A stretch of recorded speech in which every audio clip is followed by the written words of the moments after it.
বন্ধুসকল 15 সেপ্টেম্বৰৰ এডিআৰই পৰীক্ষা প্ৰায় আহি পাইছে।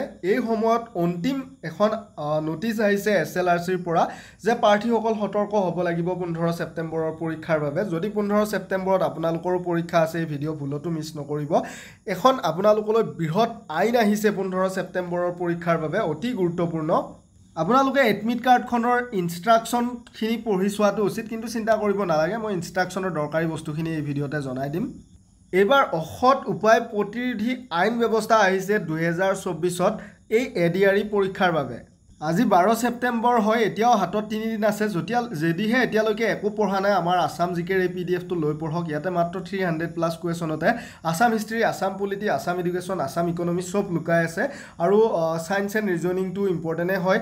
আনহাতে যদি আপোনালোকে কম সময়ত ইণ্ডিয়ান জিকে আৰু ইণ্ডিয়ান পলিটিৰ আমাৰ এই পুৰণি প্ৰশ্নকাকত 2000ৰ পৰা 2021 চনলৈ সংগ্ৰহ কৰি প্ৰস্তুত কৰা এই দুইখন পিডিএফ পঢ়ে, ছ'চিয়েল ষ্টাডি 30 মাৰ্কটো কভাৰ হৈ যাব। কাৰেণ্ট এফেয়াৰ্ছটো ইম্পৰ্টেণ্টখিনি কেৱল 150 মান কুৱেশ্যন আছে।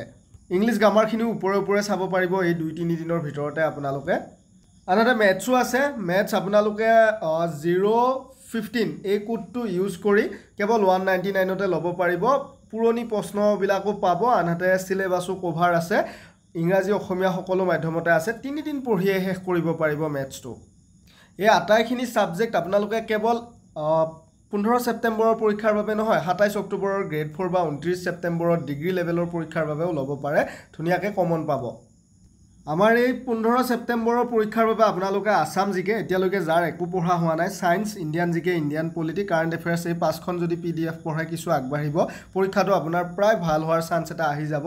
365 হয় এই 5খন পিডিএফত। যদি এই মুহূৰ্তত আপোনালোকে লয় 15 সেপ্টেম্বৰৰ পৰীক্ষাৰ বাবে, কেৱল 300তে ল'ব পাৰিব এই 5খন পিডিএফ। মাত্ৰ আপোনালোকে 015 এই কোডটো ব্যৱহাৰ কৰিব লাগিব। হোৱাটছএপত পিডিএফৰ বাবে মেছেজ কৰোঁতে লিখি দিব। এতিয়া আহিছোঁ ইম্পৰ্টেণ্ট পইণ্টলৈ। আপোনালোকে যদি এইবাৰ এডিআৰই পৰীক্ষা দিয়ে 15 সেপ্টেম্বৰ বা 29 সেপ্টেম্বৰ বা 27 অক্টোবৰ, যিদিনাই নহওক, 100 মিটাৰৰ ভিতৰত গাৰ্জেন আপোনালোকে যাব নোৱাৰিব। অভিভাৱক বা যিকোনো আন লোক যাব নোৱাৰিব। কেণ্ডিডেট আৰু যিখিনি আমাৰ শিক্ষকসকল থাকিব তেওঁলোকহে যাব পাৰিব, গাৰ্ডসকল, আৰু পুলিচ প্ৰশাসন যাব পাৰিব।